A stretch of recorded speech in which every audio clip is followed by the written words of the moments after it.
welcome into another video from MBE. I'm one of your hosts, Stephen John McLaughlin. Our other host, John C. Walsh, is here, and another host, Anumeha Tomar, is here as well. We're here to do a feature. It's our first feature of the new sort of series of features that we'll hopefully doing going forward on the channel. And this is an introduction to our new team member, Anumeha, who joined us 5 weeks ago, I want to say, and you probably have noticed our mini reviews throughout the days and weeks over the past month or so, which has been fantastic. It's a new approach for the channel, and we're here to introduce Anumeha to the community. And we're going to just take it back to you growing up in India, Anumeha, and obviously, you know, for our purpose and obviously the community's purpose, just to introduce you and where you came from in India. Obviously, we spoke, I think it was one of our first discussions when we first met up on Teams, where we're talking about, obviously, you were based in the north of India, is that correct? Yes, I was born in Gorakhpur, which is a state in UP, which is in state UP. So yeah, now when I go to Gorakhpur, and the Gorakhpur which I grew in, it's completely different. People who are from that state and that city can relate to me. So yeah, it's much modern now, better infrastructure, no eve teasing. Sorry to say that, because back then it was like, even if you covered for yourself from head to toe, there will be people commenting and everything. So yeah, it's much more safer now. And I remember back then we used to have like power cuts from 9 p.m. to 3 a.m. It was crazy. Like, that's a peak time when a person watches TV and sleeps, and that was the time where we used to have no light. So yeah, that reminds me of Panchayat, the first episode of Panchayat. Just his existence for the first. I mean, I don't know how long. You remember the person, his friend says like, okay, after office you study for 4 hours, and he's like, when do I study? Because there's like power cut. So, would I be right in saying, Anumeha, when you're watching these web series from TVF, a lot of that is quite relatable, yeah? Exactly. The Panchayat, they show Balia, right? So Balia is my village, and I lived in Gorakhpur. So yeah, it's very relatable, and I feel so happy when I see those, because I can see, okay, if you see suppose like Glasgow showing in a movie, you will be like, oh, I can relate to this, Glasgow, Scotland. So yeah, that's similar to that, the feeling. Yeah. So after I finished my 12th, I had the strong urge that I have to move out. I don't know, I was a very rebellious teen. And I think most of the teens my age that time, they wanted to move out because it's a small city. You want to explore big, move to a bigger city like Delhi or something. Yeah. So yeah, I don't know. My father, my parents were not that very reluctant to let me move out. But then my aunt, she persuaded them, and I moved to Delhi. How long were you there for? It was almost a year and a half, and that was in year, I think, 2011. Okay. When I moved to Delhi. So when I came to Delhi, it was completely, I was shocked, because Gorakhpur and Delhi, it's like massive roads. There's and Delhi is known to be the fashion capital. So when I used to see girls in metros, when I used to travel in metros, the fashion sense, that's how I kind of learned how to dress up and how to keep myself, because how to do some basic makeup. I used to see those girls, and okay, this is how you do your hair, this is how you do. So yeah, I was doing that. But that's supposed to my situation. That's supposed to think, because it's sort of taking you out of your comfort zone. Yeah. Whereas before, if you just stayed, I don't know, into your 20s in that little village, whilst it's where you were brought up, and it was obviously quite that you probably get nostalgia for it now. That's a comfortable and sort of just lazy way of living. You have to shake yourself and come out of the comfort zone. That's how you develop as a human being, and obviously gives you opportunities to make connections with other people. So brave decision, I'd imagine. But we've seen that in various sort of TV shows and films.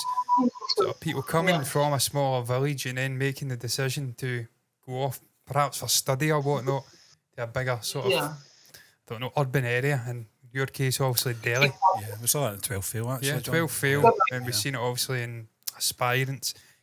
Just sheer out of, I mean, you have to. You've got no choice. You have to go and study. So, that's quite interesting. Was that an actual rationale other than just to get out and explore something different, or was there maybe a sort of career or studying rationale behind you leaving the village and going to obviously Delhi? Yeah, exactly. Like people move out to have better opportunities because there are less opportunities in a small town. But then again, like there are people who stay. There are my friends still are there, like who have been always in Gorakhpur. So yeah, that's a completely personal choice. So yeah, my situation was just like Sachiv ji. I moved to Delhi to start preparing for MBA, but my focus was everything but not MBA. Like how Sachiv ji is like more focused on the village, Fulera and everything, and his focus is not not that much. So yeah, again after escaping Gorakhpur, I should not say escaping, but yeah, after coming from Gorakhpur, when I was in Delhi, my next plan was to move out of Delhi because I felt like if I'll be staying here in my aunt's place, I'll be restricted, and I can never have the feeling that how do people live by themselves. I wanted to have that feeling Yeah, I mean, if you're going to do it, then you might as well do it correctly. Yeah, exactly. If you want that freedom, then you're going to have to go out on your own, aren't you? Yeah. So just to have that freedom, I filled out all the MBA colleges form of Bombay and Bangalore, but not a single form in Delhi. So that was the crazy thing. So I didn't tell anybody in my family, but I filled out all the forms in other cities, but not Delhi. So I didn't want to stay in Delhi. I was like, I have to move out of here. And, So, and they're that only was finding out about this now on this show. yeah, they'll find out now. Like, oh, why? So yeah, now so I got an admission in a college in Bangalore. Don't ask me which college, because it's not in a top 50, not in top 100. Nobody knows about it. So that was year 2012. I moved to Bangalore. Now when I moved to Bangalore, my whole excitement just went downhill because my father passed away just a month after I moved to Bangalore. Yeah, so Bangalore started with a very low phase. Um, that was a low phase in my life, but then somehow I studied, graduated, got a job. I got a sales job, which I hated. Yeah. I can never sell a pen to a writer. I mean, I'm that bad. And I did that job for like 8 years. Oh God. 8, yeah. 8 years, yeah. Wow. Yeah, I was selling like real estate, doing real estate and everything. Well, you must have been good at I it think if you were doing it for 8 years. Yeah, exactly. Yeah.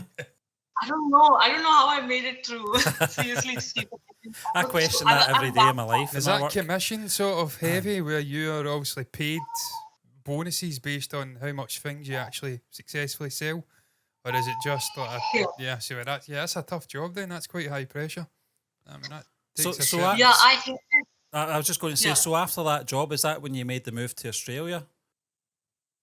Yes, those like my Bangalore days were like fun. Almost my whole youth, I stayed in Bangalore.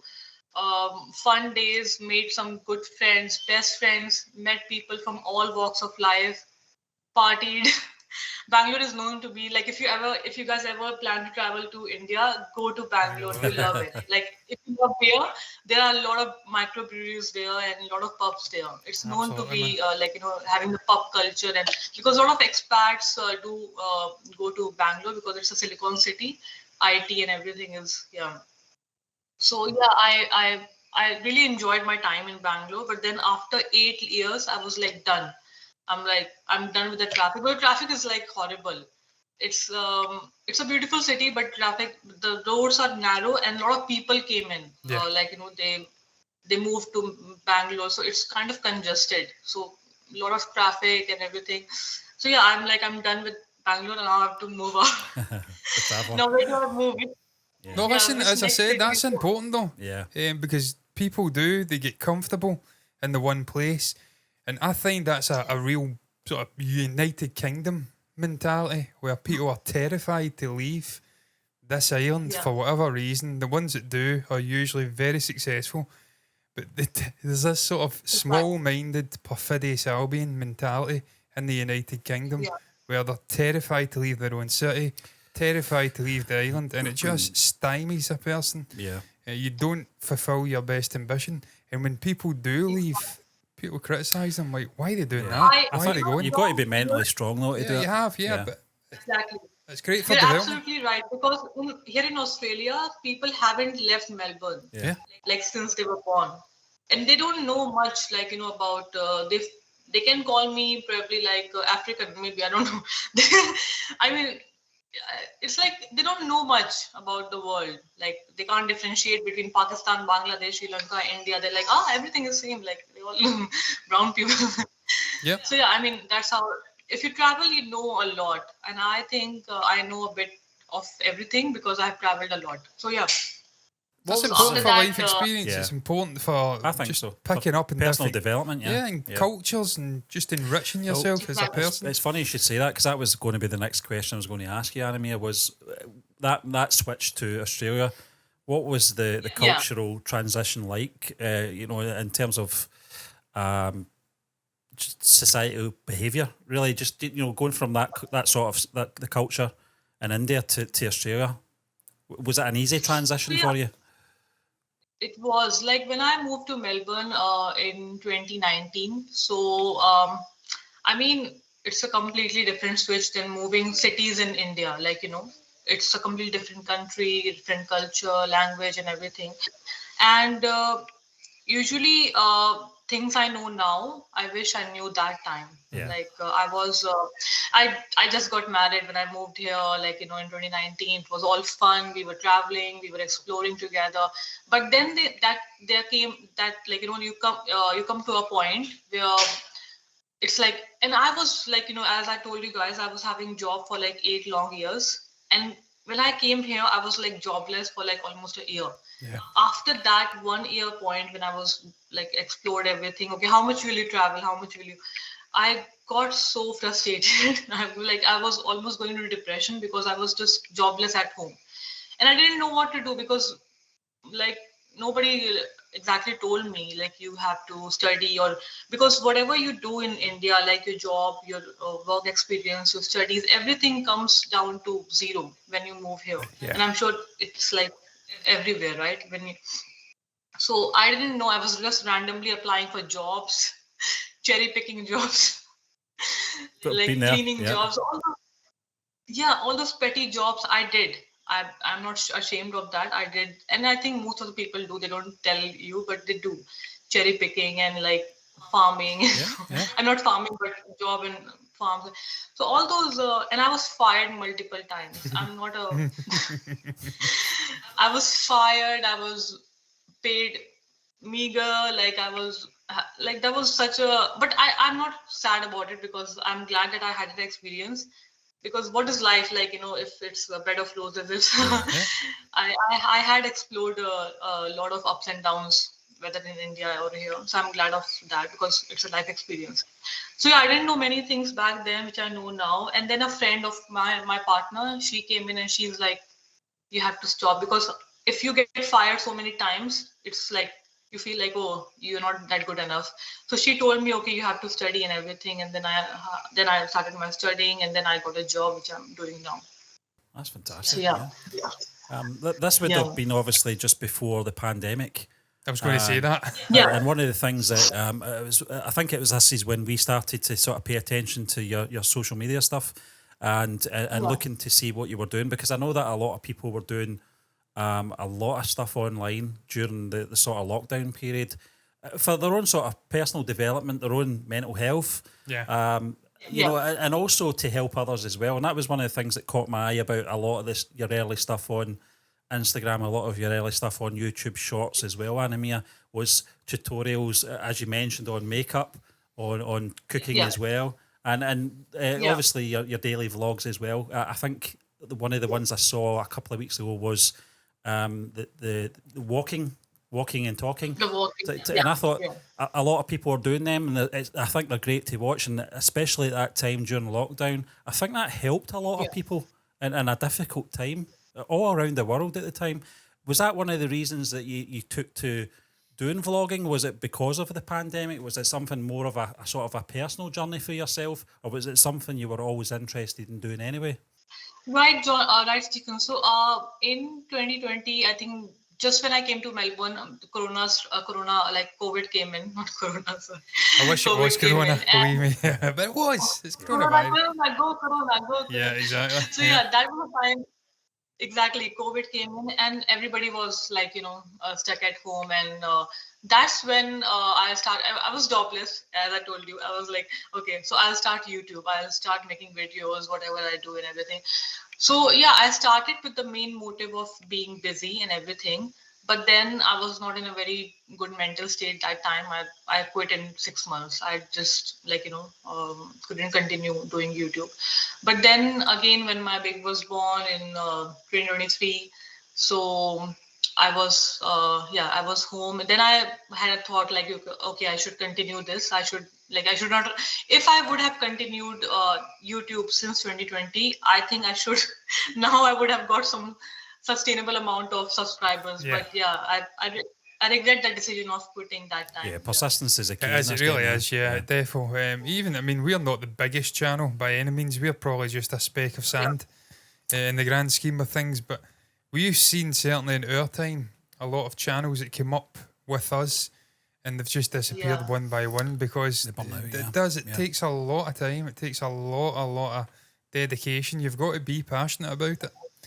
So we've seen that. We've certainly seen a lot of other channels fall by the wayside. Yeah. So, I mean, it's totally understandable. You need to be passionate, and to an extent, I'm not saying you're not passionate, Anumeha. Obviously, you're back doing it now, so and what you're doing, your quick cuts and whatnot are brilliant. That last video in particular, I thought it was outstanding. Just the way you had it set up, the cuts, really, really cool. That's something we've never been able to accomplish on this channel. I just like talking too much, and I just can't get the quick cuts. But we've certainly seen that, so that's not anything to be ashamed about. But that goes back to development, John, and our own journey. And I don't want to talk about us because this is not what this is about. But John, I would say that your technical skills and your presentation skills have developed as we've went along. Anumeha, just as John mentioned about your editing skills, and we're very impressed with them. I think that's one of the things that caught our eye about your channel. Are you self-taught? Is that the same as yourself? Have you just went along in this journey and taught yourself how to best edit and stuff like that? Yeah. Well, yeah, thanks for Stephen for that. So yeah, my editing is completely self-taught. When I started, I didn't know anything, just trim. So yeah, I think there are a lot of self-taught videos on YouTube where you can learn editing and everything. And when you see a couple of videos, you'll be like, oh, I want to do this. So yeah, you just keep learning. So yeah, I learned along my way. And yeah, when I quit that time, I was not in a mental state, in a healthy mental state to continue in 2020. But then when I started in 2023, after my baby was born, my main motive was to just stay busy, everything just occupied. But then that was, I think, not my main motive now. Now it's more of a self-expression. I feel through my videos, I can express myself in a much better way and talk about my ideas and everything. So that's my main motive, I think, because you can keep yourself busy with job and other things, but then that fades away. But now the main focus is how to self-express myself. I think as well, you kind of develop a thicker skin when you're online as well, because you put yourself in a vulnerable position of presenting your thoughts on a film or a web series or whatever. And John and I have obviously been in the firing line a few times ourselves. And one of the things that really... We've had the imposter syndrome many times. We're getting interviewed by people as movie critics. I know. What's your thoughts on this and what got you into critiquing movies? I'm just a fucking shit kicker. I ain't no movie critic. What are you talking about? I think, John... Just watch films and give my thoughts. Yeah, that's what critiquing. It is. That's it, exactly. Movie critiquing. But there was something that you mentioned on the WhatsApp last week. If there's any negative comments, don't delete them or anything like that, because it's, and you're absolutely right. You know, you want to take on board what people are saying as long as it's constructive criticism, and that's certainly something that we've took on board as well on our personal journey. But it's something that you do learn, and it's something that you do develop, and you've got to take the good with the bad. You take the good comments and you can lap them up, but sometimes if it's a constructive negative comment, and it can help you, and it can help your development as well. Who are your online inspirations?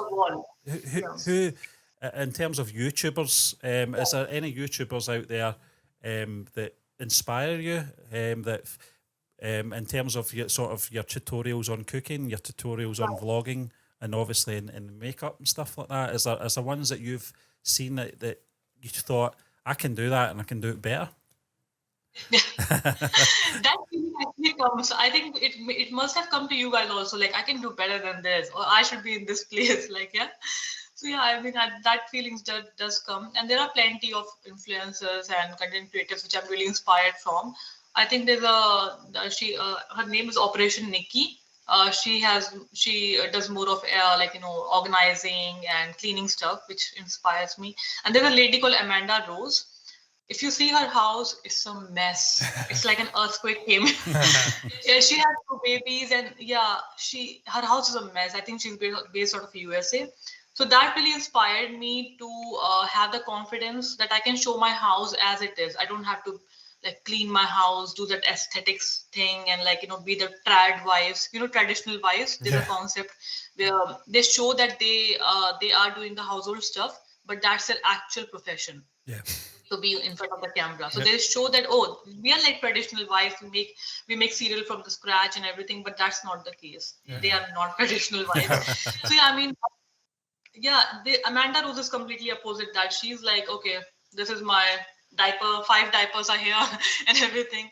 So she really inspires me, and I think that's how I started doing my cleaning videos and showing my kitchen as it is. It's a mess. I think that's the key. That's the key, though. You've got to be authentic. Yeah, and that's what we've tried to be throughout our time doing the thing on YouTube. Being authentic. No, it's true though. We've had people saying to us, you need to do it like this guy, you need to watch these people. We can't be them. We can only be us. Scottish people. You are John. I'm notoriously do.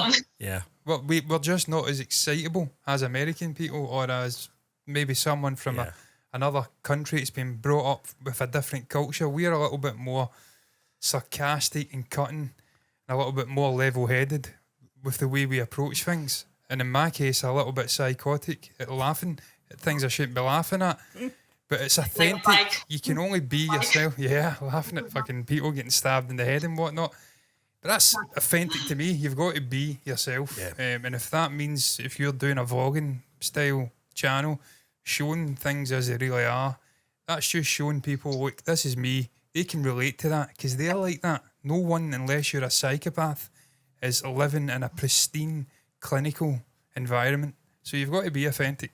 And I think that's the absolute key to connecting with people. Maybe more on Twitch than on YouTube, but in any platform. So, yeah. I think that's how I subscribed you guys, because I found you guys so different and so unique in your approach than most of the other reaction channels, and they're all like, they're good, but they don't have that unique and that USP which you guys have. You guys are like different and unique in your own. Yeah, wait till we're big and famous. We'll forget the little people. That's a joke, by the way. Joke. Not a chance. Yeah, so all these non-aesthetic influencers, they are good. Like, they're having this beige house, white house, but I love my colors. I can't go beige. And see, in terms of Australia and moving to Australia in 2019, sorry, I'm just going off back onto the main piece here. I'm just cutting you off completely. Obviously, the coronavirus came late 2019, early 2020. It was far different in Australia, if I'm right in saying, than it was perhaps here and in Europe and indeed in the United States, because Australia maintained a degree of freedom. Yeah. They were still open. Yeah. Obviously, people couldn't come in, but they didn't have restrictions. You weren't in a lockdown, as far as I'm aware. Whereas over here in Glasgow, I think we had the longest sustained lockdown in the How, whole how planet. many days were? Because Glasgow people won't be told. It fucking went on for about 2 years. We were under some form of lockdown. I didn't go to a football game for 18 months. Is it? Yeah, it was crazy. Yeah. Didn't go to a football game in 18 months. Was that to do with logistics more than anything? Because Australia is more sort of vast. Yeah, no, it's an island as well. Land, so though, they can there's a lot of control. desert, isn't there? You know, it's not, It is. in terms of population, it's not all contained like Scotland is. Everyone's in the one area. You know, And you've not Australia's a got bit a more shit spread kicker out. like Boris Johnson So running that your was the country. reason you guys were like under lockdown for 2 long years, right? Yeah, Oh, 2 God, years. that must be terrible. Yeah. So I was just Yeah. intrigued. Obviously, you going over to a new country, did that sort of hamper, even on top of the jobless stuff and whatnot, and trying to make new connections, did that hamper the sort of settling in to the country? This sort of, I don't know what you I call it. did. Pandemic, that's the Yeah. word. Forgot about it. What I forget about it? That word, pandemic. Did that hamper your experience, or did it maybe, I don't know, help you in some strange way? Because people were maybe a little bit more humble and not as Yeah. out for It- themselves. Right. I mean, in terms of job, during lockdown, John, we didn't have any jobs as such. I mean, so it did hamper my search for a job, which was the main motive to just get busy and get out of the house. So yeah. But apart from that, I think it was good. We had long walks. I think I made a couple of videos also where we walked for 10 kilometers or something. That's great. Because we didn't have much to do. So we just had a good time, cozy little time at home, spending time at home. Yeah. That's good. I mean, I always see YouTube and creating on YouTube as a way of expression anyway. And I think during that period, I think it was ideal, certainly for John and I, although we were in separate houses at times, officially. Before we got COVID, Before we had COVID before there was a vaccination, both of us, fucking horrendous. and we were hallucinating. Oh my lord. I was peeling my top off. I Yeah. was sweating My that much. It was horrific. Yeah, I And lost something my that doesn't taste. happen that often in Scotland's peeling your top off. No, it doesn't. It was horrific. But listen, I get what you were saying there about you've got less opportunities in a strange way, but then it opens up other avenues. So I get back into doing weight training and exercising, and that was a great way of Drawing sort of, as well. And drawing, that was a great way of focusing Yeah. my sort Focusing of on other energy things. on something to keep sane throughout Yeah. it, and obviously doing the YouTube stuff as well. Yeah. So I mean, it may have been restrictive in a strange way, but then it also did help a lot of people Yeah. finding something they were passionate about. Many people started cooking, started baking in their house, which they never did. So yeah. I was doing I was cooking way before that, to be fair. I was doing a lot of cooking. Yeah. Yeah. A lot of curries. You need to upload some shots doing your cooking, because I've seen your couple of photos. Yeah. Amazing. Oh, Stephen amazing can cook. skills, Let me especially- tell you, it's- Stephen's Indian sort of cuisine in Yeah. particular. He's the go-to guy It's therapeutic. it for, really is for me. like the curries and whatnot. I Yeah. think you cook better than me.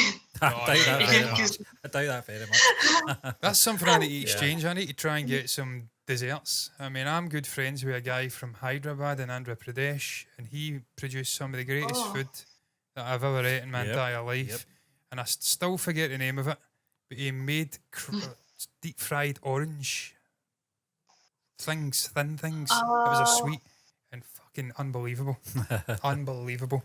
Loved the guy's food. Gajar ka halwa is it? I don't know what it is, but it was like long orange things that you Orange. fried, and it was Oh, sweet. that's sevaiya, I think. Comment if you think it's sevaiya. Oh, it was incredible. People from Hyderabad. Incredible. So I mean, yeah, have I amazing love food. the food. I love cooking. Need to try and get into some Indian food I think we need- recipes. I think we need Stephen's to a man, create but a- I want to try it as I well. think we need to create a playlist on the channel for just food. Because I think we're all big Exactly. foodies. Why? It makes sense, doesn't Yeah. it? But just I to, digress. to round things up, in terms of the last 5 or 6 weeks, I'm kind of putting you on the spot here, Anumeha. In terms of your sort of experience on this channel so far, how's it been going for you in terms of if you felt there's been development in terms of your relationship with us two nutcases over here? Do you think it's Yourself, do Steve. you think it's been not a like a nutcase. worthwhile exercise and it obviously If you say no, Yeah, that ends things. But I mean, in terms of obviously the sort of it's personal been fucking journey, terrible. you guys are amateurs. It's opened my mind up to the fact that I'm better than you. I should be doing it. Yep. Oh God, I don't know. Oh, it's been a wonderful journey. I mean, thank you, Stephen and John, for giving me this platform to express myself and to understand that I can do this as well, because I've never done movie reviews. And I mean, you guys comment too. I mean, what do you think of my reviews? Do you want to see more of my reviews, or like how it is? So yeah, I think they're great. Yeah, I mean, the only issue is I can't understand what you're saying because I don't speak Hindi. Funnily enough, John, I was actually saying to Anumeha during the week, although I can't speak Hindi, I'm actually beginning to because I'm watching them now. I'm beginning to understand. There's little words I'll hear. I'm like, that's what that. Yeah. It's strange. I think. Yeah. What was that? That's a no-no. Is it? Yeah. It's all about like, because you guys listen, you guys have seen like a lot of Hindi movies and web series. So I think more you listen, more you get used to a language and you understand. I'd love to learn Hindi. I mean, there is after a couple of episodes, I'll be talking. there is a YouTube channel you mentioned, Anumeha, where the chap, I think he's an English speaking chap, but he can speak Hindi as well. Is that correct? Oh yes, there are a couple of them. Like I think one Drew, they say Drew, and he speaks like in pure Bihari accent, which is like UP Bihar is like my area. So yeah, he's from America and he speaks. There's people like that though. Yeah, there's people like that. Zhao NYC, he can pick up languages, but not just the language, but dialects from really obscure regions. And he goes and speaks to people, and they're like, fuck, I can't even speak that. You're speaking it. What's going on? I wish I was like that. I started speaking in Glasgow accent, like. Oh God! Listen, you don't want to hear the way I speak off camera. I'm actually dumbing it down. I'm trying to be professional. I'm slowing things down. I'm even quicker away from here, and I fling in. That's one. Fling in. Yeah. Some slang words. Throw. I throw some things in. The way we speak is backwards. I catch myself talking, and then I'm like, that's not even English. Why do we say these words? Dane instead of doing. There's a whole host of words, so yeah, you don't want to understand Glaswegian. God awful dialect.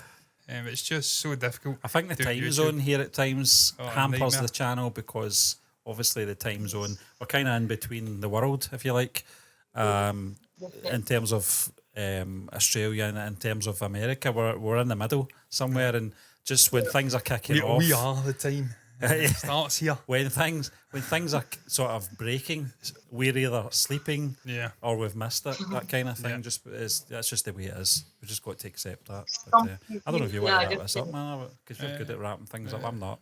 Are we done? Is this the interview over then? Yes, you passed. The interview. It's not an interview. It's a sort of, I don't know, I get to know. For the community. Interview's a very formal word. I don't like it. It's a dirty word. It was informative though. It was very interesting to hear, obviously, your growth in terms of where you came from and where you are now, Anumeha. And certainly it was certain things that we didn't really know about. Obviously, when we had that initial chat, you kind of filled us in with a lot of things. But in terms of obviously personal decisions and stuff like that, and you know, I can't help but admire obviously your mental strength through all of this, you know, from obviously leaving India and obviously all the obstacles that you've had to overcome as well. So it's onwards and upwards, as I always say. That's my saying, onwards and upwards. Always look forward. And obviously Melbourne, I think it is, you're staying. That's an incredible city by all accounts. One of the greatest cities on earth. It's just the centre of a lot of things. The only issue I've got, and we've not really broached it, one of the biggest things that would stop me making the jump to a place like Australia is my sheer terror of all things eight-legged. Absolutely terrified of arachnids, spiders, and some of the stories I've heard about spiders. Kangaroos who can like beat up a man. Oh my God, I've heard about huntsman spiders, and you can hear them running under the floorboards of the house. That would fucking say I would want to move to Jupiter. I'd be moving to Titan to get as far away from those spiders as I could possibly get. That is sheer nightmare fuel. Hearing that, you should never hear a spider running under a floor. Never. That's an abomination. That's Lord of the Rings stuff, yeah. And they're the good ones. By all accounts, they're the good spiders. They're harmless and they deal with a lot of pests and whatnot. Fuck that. But apart from that incredible place, so yeah, I'm sorry. I love snakes. I'll take on the kangaroos. The spiders, no snakes, chance. love spiders, love wild animals, lizards. So that's what I'm going to go with. Kangaroos. No, I don't mind that. It's just the spiders. They're my bugbear. I don't mind all the other stuff. I'll get into fist fights with the kangaroos. That's absolutely fine. The spiders can get to fuck. So we'll end on that note. Have you had any interactions with spiders that are bigger than the size of your hand? Or indeed a dinner plate? And what did you do? Did you do anything? Who deals with the spider problem? I haven't seen like those big spiders in Australia right now, but I have those like tiny spiders everywhere in the house. I should clean it up, but I don't have the time. I'm a new mom, toddler mom, so I don't have Yeah. No, listen, that's probably a good thing. It's good to initiate the spiders into a toddler's life as early as possible so they aren't scared of them. Don't do what my family did and play Arachnophobia, a horror film, in front of your 5-year-old kid. You're giving them a fucking phobia that will haunt him for the rest of his life. Yeah. Scar me mentally for the rest of my life. I digress. So that's going to round up this video. An evening with Anumeha, we might title it. And this is the story of my life. That's another callback to Brian Lemond, comedian, all-round incredible human being. I don't know how to round this up really, because it's not like I can ask people to comment. Well, I suppose I can if you've got anything to add. Maybe you've shared a similar sort of path and journey to Anumeha in terms of not bunkering down in the one place for the entire life and just sort of moving and trying to evolve as a person and maybe where it's took you. I certainly know that just from my limited experience of people I know from India, they are far more get up and go in life than British people can ever hope to be. Yep. They go out and they are quite happy to jump into the fire, into new countries, and they grab a bull by the horn. They're very, very outgoing people, so I respect them enormously for that. Maybe you've had a similar experience. Maybe share it down below. Share your thoughts about anything that's been discussed in this video, about Anumeha, about us. Anything. Spiders, the size of a dinner plate. What would you do with them? Put it down below in the comment section. Like the video if you've enjoyed it. Subscribe to the channel. Hit the bell icon to get notifications. And all that's left to be said is thank you for joining us. Until next time. Bye-bye.